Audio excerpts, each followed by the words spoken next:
मुश्किलों भरा ये सफर है, हमें ही इस सफर को पार करना है। न कोई और साथ देगा, बस हमको ही इस पार कर जाना है।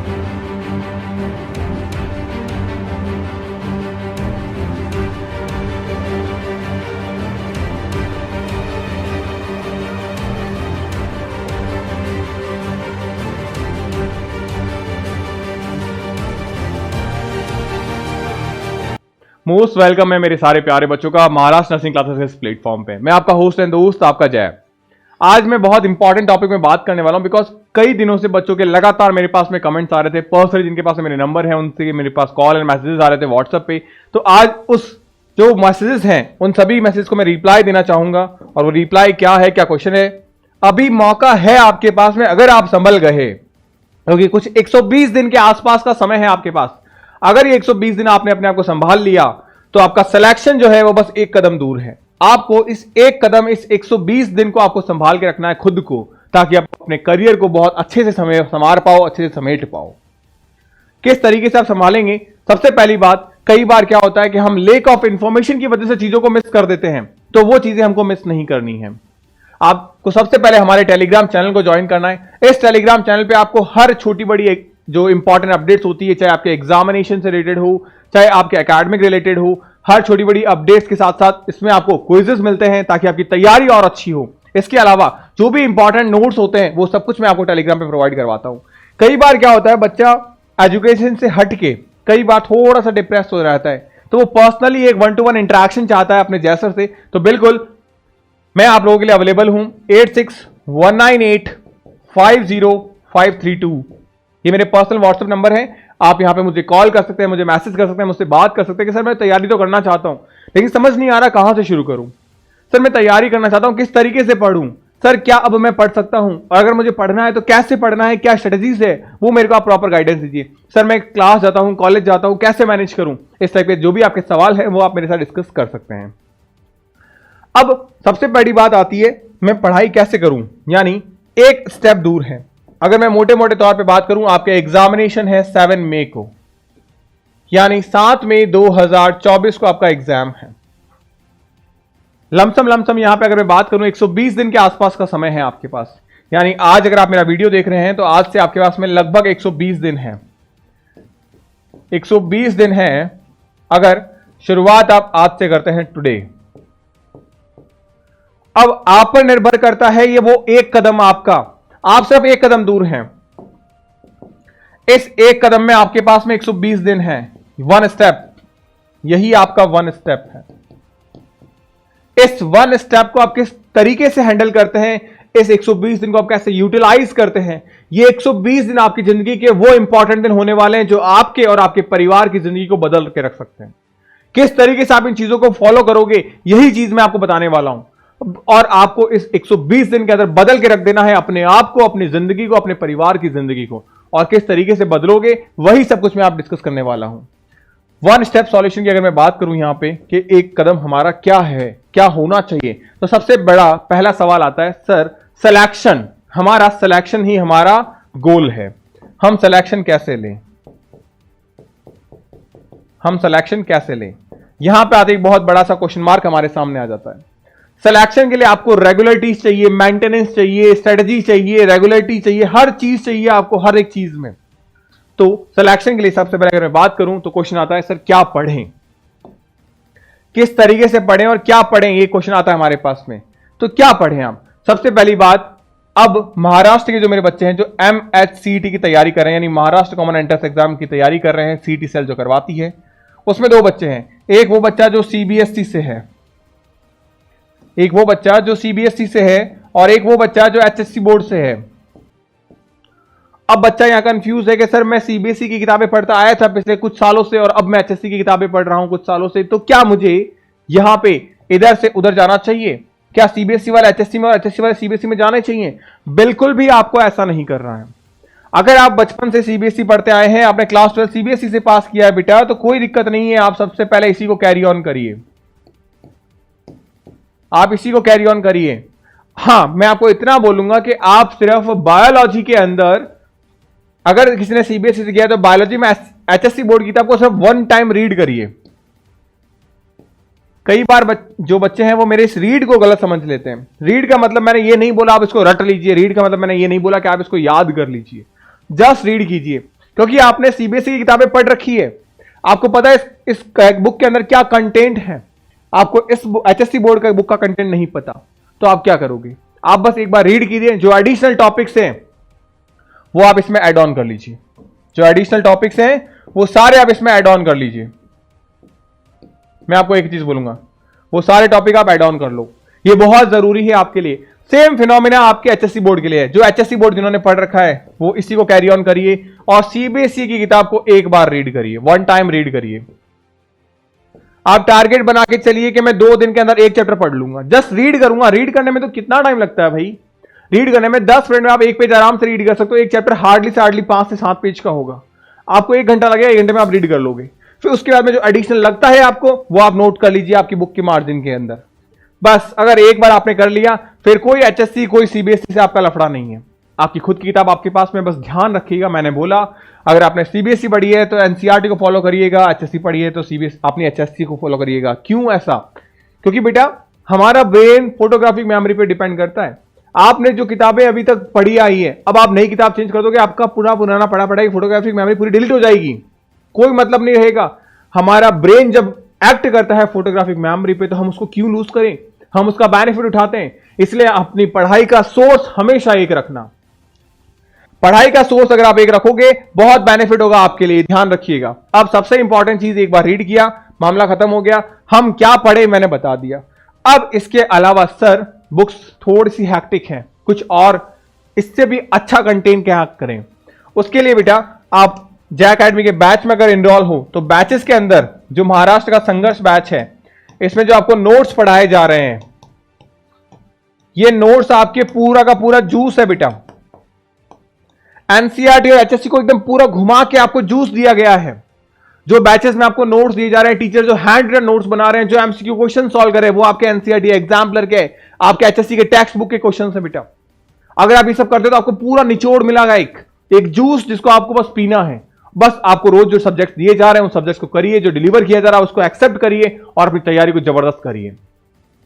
तो क्या पढ़ना है वो मैंने आपको बता दिया है, किस तरीके से आपको चीजें रिजेंबल करनी है ये मैंने आपको बता दिया है। अब मैं आपको थोड़ा सा आगे ले चलता हूं कि कितना टाइम देना है पढ़ाई को। सबसे पहली बात, आप नीट की तैयारी नहीं कर रहे हो। बच्चों के मन में ये होता है मैं नीट की तैयारी कर रहा हूं, मुझे 18 घंटे पढ़ना है। क्यों पढ़ना है 18 घंटे? जब हम तैयारी कर रहे हैं बीएससी नर्सिंग की, तो हम बीएससी नर्सिंग की तैयारी करने के लिए उतना टाइम देंगे जितना बीएससी नर्सिंग में जरूरी है। हम आईआईटी जेईई की तैयारी नहीं कर रहे, हम बोर्ड की तैयारी नहीं कर रहे, हम जनरल कंपटीशन की तैयारी नहीं कर रहे। हमारे एग्जाम की जो डिमांड है हम वही करेंगे। भाई नाश्ते में बेटा आप ब्रेड और टोस्ट ही खाओगे ना, या नाश्ते में कुछ खा लोगे जो हम लंच और डिनर में खाते हैं? खाते तो है ना, बट नाश्ते के टाइम तो नहीं खाते। तो जब एग्जामिनेशन की डिमांड ही नहीं है आपको उतना पढ़ने की, तो क्यों हम इतना हैक्टिक लें? कई बार बच्चा इस चीज में डिमोटिवेट हो जाता है कि सर 18 घंटे कैसे पढ़ें? सर मैं तो स्कूल जाता हूं, मैं कॉलेज जाता हूं, मैं कैसे पढ़ूं? मैं अपनी पर्सनल लाइफ से बेटा मुझे पता है कि बहुत सारे बच्चे इस चीज को रिलेट कर पाएंगे। सर आप समझ जाते हो कि हम घर पे भी बिजी रहते हैं, हमारे पास इतना टाइम मिल नहीं पाता। फिर कोई बोल देता है, किसी की वीडियो देख लिया हमने, किसी की कुछ सुन लिया, या कोई दोस्त बोल देता है कि यार देख मैं तो 18 घंटे पढ़ता हूं, तेरा तो कैसे होगा, जब मेरा इतना मुश्किल से हो पा रहा है, या फिर मेरा आराम से होगा, मेरे घर वाले बोल रहे हैं। तो बच्चा डिमोटिवेट हो जाता है। अरे जाने दो ना, जाने दो उसको। आप क्या करिए, सिंपल सीधी बात है, मैं हमेशा एक चीज बोलता हूं, आपका एग्जामिनेशन मांगता है कम से कम बेटा 5 से 6 घंटे। अगर आप 5 से 6 घंटे अपनी ईमानदारी से देते हो ना, मैं बोल रहा हूं आप अच्छी रैंक से सिलेक्ट हो सकते हो, अच्छी rank, not even selection. But ये 5 से 6 घंटे आप आराम से निकालिए। आपके पास पूरे दिन में कितना हिस्सा होता है? 24 घंटे। आप इसको आराम से डिवाइड कर दीजिए, क्लासेस और अपने एमसीक्यू। आप आधा टाइम जय अकेडमी पे, आप सभी को पता है, जो बच्चे ज्वाइन हैं ऑलरेडी उनको पता है कि 9 से 12 उनका क्लास का टाइम होता है, उसके बाद वो फ्री हैं। क्लासेस के बाद में कुछ टाइम तो ऐसा है जहां पे मैं खुद ही आपकी एमसीक्यू क्वेश्चन प्रैक्टिस करवा देता हूं। रोज 45-50 के आसपास क्वेश्चन तो मैं लाइव आपसे आके करवाता हूं। बस उसके अलावा आप फिर एमसीक्यू क्वेश्चन प्रैक्टिस करिए। तो जब इतना सपोर्ट आपको मिल रहा है बैचेस के अंदर, तो क्यों नहीं उठाएं? और उसके बाद में जब हमको खुद को सेल्फ कॉन्फिडेंस बिल्ड करना है, तो अब आराम से 30 क्वेश्चन करिए जो आपको जय अकेडमी खुद देती है, रोज टेस्ट के फॉर्मेट में। इतना आप करते हो, आपके रोज 80-90 क्वेश्चन हो रहे हैं, आराम से हो रहे हैं। बस इतना ही करना है आपको। एग्जाम ओरिएंटेड पढ़ना है। मैं हमेशा बोलता हूं बेटा अपने बच्चों को, सिलेक्टिव पढ़कर सिलेक्ट होना है, फालतू का कचरा नहीं पढ़ना। अपने को सिलेक्टिव पढ़ेंगे, सिलेक्ट हो जाएंगे बस। आप बस अपने टाइम को डिवाइड कर दीजिए। अब मैं यहां पे किसी भी बच्चे को यह नहीं बताऊंगा कि आपको किस तरीके से चीजें डिवाइड करनी है, यानी कि मैं किसी भी बच्चे को यह नहीं बताऊंगा कि सर हमको सुबह पढ़ना चाहिए, हमको शाम में पढ़ना चाहिए, हमको दोपहर में पढ़ना चाहिए। हर एक बच्चे का अपना पीक पॉइंट होता है, जब उसे ठीक लगे तब वो पढ़ सकता है। जब उसको लगता है सर मैं दोपहर में ज्यादा अच्छे से पढ़ पाता हूं, आपका वो पीक पॉइंट है। हर पर्सन टू पर्सन वेरी करता है। आप उस टाइम पे अपने उस सब्जेक्ट को पढ़िए जिससे आपको सबसे ज्यादा डर लगता है, जो आपका वीक है, क्योंकि उस वक्त आपका ब्रेन फोकस रहेगा। तो आप आसानी से अगर आपने करीब करीब 20-25 दिन ये चीजें की तो आपका सब्जेक्ट फेवरेट हो जाएगा, डर भाग जाएगा। क्योंकि डर होता है तब जब हमसे क्वेश्चन नहीं बनते हैं। एक बार क्वेश्चन बनने लगे ना तो सब्जेक्ट में मजा आने लगता है। कभी कभी हुआ होगा आपके साथ कि सर साइंस मजा आ रहा है, क्लास 10th में आपने फील किया होगा, साइंस में क्वेश्चन नहीं बनते, लेकिन क्वेश्चन बनते हैं उस दिन साइंस पढ़ने में अलग ही मजा आता है भाई साहब। उस दिन लगता है साइंस सभी को आती है बस। क्यों? क्योंकि उस दिन सवाल बन रहे हैं। तो बस सवालों को बनाना सीखो, आप खुद अपने आप बन जाओगे। बस आपको ये टाइम डिवाइड करना है अपना थ्योरी के सेगमेंट में जहां पे आप क्लासेस करोगे, और अपने एमसीक्यू के सेगमेंट पे। क्योंकि देखो बेटा, अगर मैं मोटे मोटे तौर पे आपको एक स्केड्यूल दे दूं, सुबह 6 बजे उठो, फिर यहां से वॉशरूम जाओ, फिर फ्रेश हो, फिर बैठ के न्यूज़पेपर पढ़ो, फिर नाश्ता करो, फिर नहाने बैठो, फिर आप 1 घंटा टाइम पास करो, फिर पढ़ाई करो 4 घंटे, बेकार है। This is completely waste. मैं हमेशा बोलता हूं टाइम टेबल को आप टाइम टेबल के हिसाब से करो, अपने टाइम को बाउंड मत करो। टाइम को बाउंड करना है कहां? जब आप एमसीक्यू क्वेश्चन की प्रैक्टिस करते हो वहां टाइम को बाउंड करो कि मुझे 60 मिनट में 30 सवाल करने हैं, मुझे 60 मिनट में 60 सवाल करने हैं। बस इस चीजों को इंप्रूव करो। कोई एमसीक्यू क्वेश्चन करते वक्त अपना टाइम बाउंड करो। इस स्ट्रेटेजी के साथ में अच्छों का सिलेक्शन होते देखा है मैंने। और सबसे बड़ी बात जो मैंने थोड़ी देर पहले, अब जैसे कुछ बच्चे जोश में आ जाएंगे, वो करेंगे टाइम टेबल बनाएंगे अपना। सर सुबह 5 से 6 उठूंगा, उठ के फिर घूमने जाऊंगा, फिर नाश्ता करूंगा, फिर पढ़ने बैठूंगा, 4 घंटे लगातार पढ़ूंगा। वो एक दिन कर पाएगा, अगले दिन से फिर। और जब हमारा बनाया टाइम टेबल हम फॉलो नहीं कर पाते ना, तो बहुत डीमोटिवेट होते हैं भाई साहब, बहुत डीमोटिवेट होते हैं। तो इसीलिए मैं आपको एक चीज बोलूंगा, टाइम टेबल सही मैनर में किस तरीके से बनता है कि हम हमारी स्टडी को डिवाइड करें कि 5-6 घंटे पढ़ने में किस जगह किस समय इस टाइम को निकालूंगा। बस आपको पूरा टाइम का हर एक मिनट का हिसाब नहीं रखना है। आपको ये 6 घंटे निकालना है 24 घंटे में कभी भी। मान लो सर आज नींद आ रही है, अब दोपहर में क्या करूं? सो जाओ, दोपहर में सो जाओ, लेट नाइट पढ़ना। 6 घंटे निकालना, कभी भी निकालो। This is the best module of time table, ध्यान रखिएगा। इस तरीके से आपको चीजें पढ़ाई करनी है, इस तरीके से चीजों आपको फॉलो करनी है। यही 120 दिन है जब आप अपनी जिंदगी, अपनी किस्मत को बदल सकते हो। अब मैंने कई बार बीच में बताया कि बैचेस के रिगार्डिंग, तो जय अकेडमी यानी महाराष्ट्र नर्सिंग क्लासेस के इस प्लेटफॉर्म पे जय अकेडमी का जो हमारा ऐप है, वहां पे आपको संघर्ष बैच मिलेगा। क्योंकि महाराष्ट्र का जो मेरा बच्चा है वो संघर्षशील है, और संघर्षशील बच्चा वही होते हैं जो अपने लिए लड़ते हैं, जो अपने लिए लड़ते हैं, अपने लिए फाइट करते हैं। तो ध्यान रखिए, यहां पे डेली क्लासेस होती है बेटा आपकी 9 से 12, फिजिक्स केमिस्ट्री बायो, पहले बायो फिर फिजिक्स फिर केमिस्ट्री, आपकी लगातार क्लासेस होती है बेटा। ये क्लासेस होती हैं आपकी Monday to Friday, Monday to Friday classes है आपकी। एंड सैटरडे सबसे इंपॉर्टेंट आपका बैकलॉग कवर डे है। यहां आपका बैकलॉग कवर होता है, यानी इस दिन आपका बैकलॉग कवर करवाया जाएगा। क्लियर है? अब साथ ही साथ में आपको यहां क्या मिलेगा? संडे को आपका टेस्ट है। Sunday is a test, Sunday is a test day बेटा। संडे को आपका टेस्ट है। इन सब चीजों के अलावा एडिशनल में आपको test series, crash course, mind maps, flash cards, हर एक चीज मिलेगी। आपके एडिशनल सब्जेक्ट्स जैसे कि नर्सिंग एप्टीट्यूड वो भी पढ़ाया जाएगा, जैसे कि इंग्लिश ये भी पढ़ाया जाएगा। तो हर एक चीज आपको पढ़ाई जाएगी वेल मैनर के अंदर। ध्यान रखिएगा, हर एक चीज सिस्टमैटिक तरीके से आपको मिलेगी। ये सारी चीजें पहले जो 200 बच्चे हैं उनको मिलेगी 999 रुपए के अंदर। तो आप उन 200 बच्चों का हिस्सा बनिए और अपने प्राइस को 999 के अंदर बैच को लेके जाइए, जिसमें आपको smart classes, notes, PDF files, quiz, online test, live class and extra other जैसे कि नर्सिंग एप्टीट्यूड और इंग्लिश जैसी क्लासेस हैं वो भी आपको मिल जाएगी। इस बैच के अंदर आपको daily live class, DPPs, model papers, modules, साथ ही साथ में इंपॉर्टेंट जो क्वेश्चन पेपर्स हैं वो मिलेंगे, टॉपिक वाइज टेस्ट सीरीज मिलेगी। और ये आपके एग्जाम होने तक, कई बार क्या होता है हमारा एग्जाम शिफ्ट कर जाता है कि सर एग्जाम पोस्टपोन हो गया, तो कोई दिक्कत नहीं है। जब तक आपका एग्जाम नहीं होता तब तक आपकी बैच की वैलिडिटी रहेगी। जब तक आपका एग्जाम नहीं होता तो एग्जाम तक आपकी वैलिडिटी रहेगी। एग्जाम खत्म तब आपका कोर्स बंद कर दिया जाएगा। क्लियर है? आई थिंक मेरी बात अब आपको समझ में आई होगी। अभी भी आपके पास में मौका है अपने सपनों को पूरा करने का, अपने अपनों को सपना पूरा करने का। क्योंकि आपके अपनों में आपके मां बाप आते हैं बेटा, आपके छोटे भाई, छोटे भाई बहन जो आपको देख के इंस्पायर होना चाहते हैं। उनके सपनों को आप पूरा कर सकते हैं जब आप खुद अपने सपनों को पूरा कर पाएंगे। तो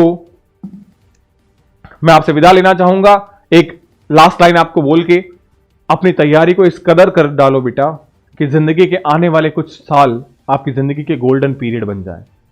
आपके माँ बाप, आपके छोटे भाई बहनों के लिए आप इंस्पिरेशन बनो कि हाँ, मेरे बेटे ने कर दिखाया, मेरे भैया ने कर दिखाया, मेरे को भी कुछ आगे करना है। और आप में वो जुनून, वो जोश है, वो संघर्ष आप कर सकते हो, तो क्यों नहीं करें फिर हम वो चीज। होपफुली मैंने जो बातें आपको बताई वो आपको समझ में आई होगी। तो एक चीज मैं आपको कहना चाहूंगा कि इस तरीके से आपको पढ़ाई करनी है कि अपनी लक्ष्य की तरफ, अपने गोल की तरफ आप अचीव कर जाओ। तो इस वीडियो में जो समझाने की कोशिश कर रहा था वो आपको समझ में आया होगा। अगर कोई डाउट रह जाते हैं आप कमेंट सेक्शन में जरूर मेरे को बताइएगा। व्हाट्सएप नंबर मैंने आपको पर्सनली दे रखे हैं, एक बार फिर से मैं आपको बता देता हूं, 8619850532। इस नंबर पे आप मेरे को कॉल एंड मैसेजेस कर सकते हैं। तो मिलते हैं नेक्स्ट वीडियो में, तब तक के लिए स्टे हैप्पी, स्टे हेल्दी।